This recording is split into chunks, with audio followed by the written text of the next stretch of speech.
Ignition sequence starts. 6, 5, 4, 3, 2, 1, 0. Liftoff. We have a liftoff.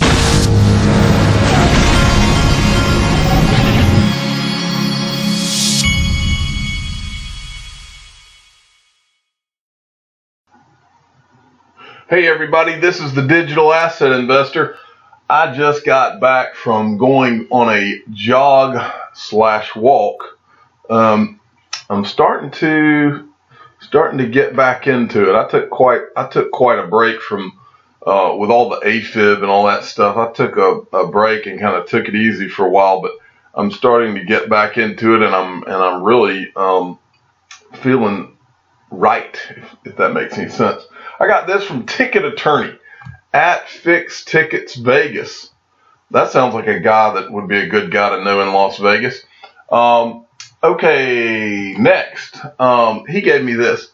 And what this was a tweet from Anthony Pompliano where he was talking about this lady, the amazing, what is her name? Morgan Beller. Will never get the credit she deserves for convincing David Marcus and Facebook to pursue digital currency. So anyway, he was just doing a tweet. Poor Anthony Pompliano can't win for losing sometimes with the XRP community. Brady Nields came in and he says, sorry, so Ripple has been passing notes to whom? Anyway, then down here he says, what's telling is Yusko said Morgan Creek Capital can't invest in XRP for the same reason they can't own XLM. It was something about the centralization of ownership. I'm curious about the qualifiers they used to define central. And then Pomp replied to him, and I feel sorry for Anthony Pompliano because he's such a good guy, and he's always trying to be diplomatic on this, and it's not that he's some anti-XRP guy. I've always felt in my gut two things. The first is that he's a closet XRP holder, but the second is the reason that he doesn't talk about XRP is that he knows ultimately, and the Ticket Attorney kind of says what I think about why he doesn't talk about it. I'll get to that. First, there's a difference between Ripple and XRP. I've said publicly that Ripple is an ambitious company that would become very valuable if successful. XRP is less obvious to me. Now, I don't believe that. I don't think he really thinks that. As for centralization, we exclude anything with less than 30% of total supply held by issuer-related party. Ticket Attorney came in and said what I believe. It's very obvious. Pomp is amazing to the industry. I follow him and love what he does for the crypto community, but he's afraid of XRP as he is a Bitcoin guy, and XRP can flip Bitcoin in market cap very easily. It's that simple about money for everyone. So anyway, I kind of think that too. But Pompliano is still a good guy, and he's never trying to be a jerk about any of this, and so I think that he deserves the benefit of the doubt. Next, from Mr. B XRP at XRP, Mr. sent me this, and this was a tweet about something that Crypto Eddie had shown, and I think that's what we're talking about. Yeah. For those of you that don't follow Crypto Eddie, she is our YouTube for the XRP community. She's the YouTuber out of Japan, and so she's a great resource if you don't follow her already. And she's at SENTOSUMOSABA if you want to follow her on Twitter. And then it's Crypto Eddie. That's Crypto ERI, I believe is how you say that. ERI. So give her a subscribe on YouTube as well. She's really good, really smart, and just a really nice person as well. But it says, Crypto Eddie is a professional and never hypes anything in her videos, so I'll do it for her. This could be something or nothing. But SBI Remit announces a MoneyGram update for international remittances on July 21st, 2019. And this is what was on her channel right here. SBI Remit, due to the regular maintenance of MoneyGram, which we have partnered with, internet remittances and convenience store remittances will not be available from the member site during the following hours on Sunday, July 21st. Very interesting stuff. Okay, next, I wanted to show you this. For those of you that have not seen this, the first thing I want you to see is that all of a sudden, after I made that smart aleck remark on Twitter to CNBC, I don't know if they're watching my thing or if they just somehow found out they needed to correct their error. They kept on, the graphics people at CNBC kept leaving Ripple and XRP off of the screen. They would put Litecoin on there, but they wouldn't put Ripple and XRP, which is in third place in market cap. And so finally, every time I've seen crypto, these lists on CNBC since last week, now we're seeing Ripple and XRP. Tim Draper was on TV, and I love watching Tim Draper. For those of you that don't know, he's a Bitcoin guy. He's a billionaire. He has a venture capital firm, maybe I think more than one venture capital firm. But the guy is really smart. Now, he's another one of those that will never say Ripple or XRP unless he's specifically asked.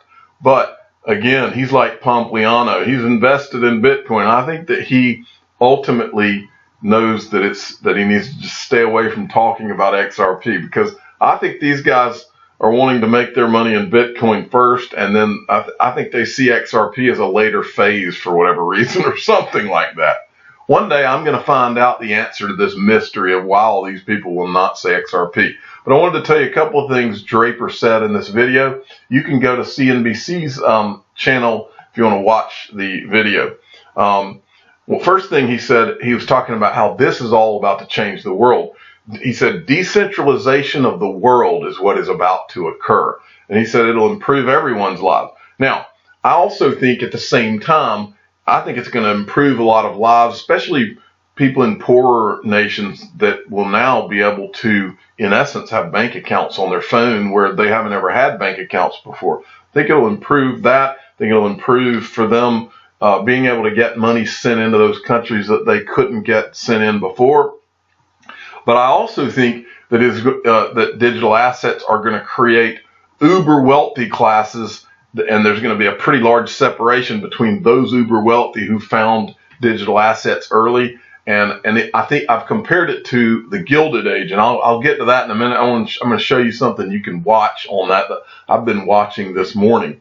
The Gilded Age, that was one of the things that occurred during the Gilded Age, and I'll get more into it in a second. But first, here's what else Tim Draper said that caught my attention. The first thing he said, he used a word that Brad Garlinghouse has used a lot. He said, the world will be frictionless to do business. It'll be frictionless to do business around the world. That was a phrase he used. That is direct from Brad Garlinghouse. I've heard him say it many times. The other thing that he said, which sent off bells in my head, he says he said Bitcoin's different from all these other digital assets. Says all these other currencies are bridges to where we'll have a Bitcoin environment. Okay, so he's basically, I don't think that word bridges came out of nowhere. This guy's listening. He knows what's going on. And then the other thing he was complaining about, and he was talking about how stupid this was. He says we've got all these regulators in the United States. He basically said we have too many regulators. And what it's doing is it's running innovators off to Malta and to Switzerland and to other parts of the world. And he said what the United States is trying to do, for instance, with Libra, he said they ought to just let Facebook develop Libra. He said what the U.S. is trying to do is they're trying to regulate ahead of the innovation. He said that makes no sense whatsoever. Meanwhile, in the U.S., we've got our politicians that are talking about Bitcom and have no understanding of what's going on, and they're putting a stranglehold on the United States. I've told you before, this is how nations die as leaders in the world. Just let a bunch of bureaucrats run your country into the ground, trying to insert their egos every time someone's trying to make money, as if that's some awful thing. And instead of letting innovation happen, just imagine what the United States would have been like if during the Gilded Age, when they were trying to create railroads and the steel industry, imagine if we had all of the regulators that we have now back then. We may not have even become the United States as you know it now if we had all the regulation that we've got now.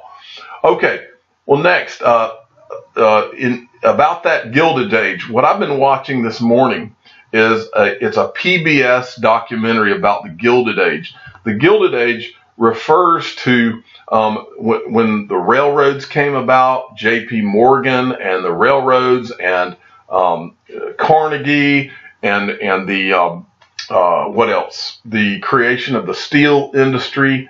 And one of the interesting things that's said in this documentary that you don't think about, when steel came along and was actually invented, more or less, what that did is all of a sudden all of the infrastructure of the United States was literally replaced with steel, bridges and all these things.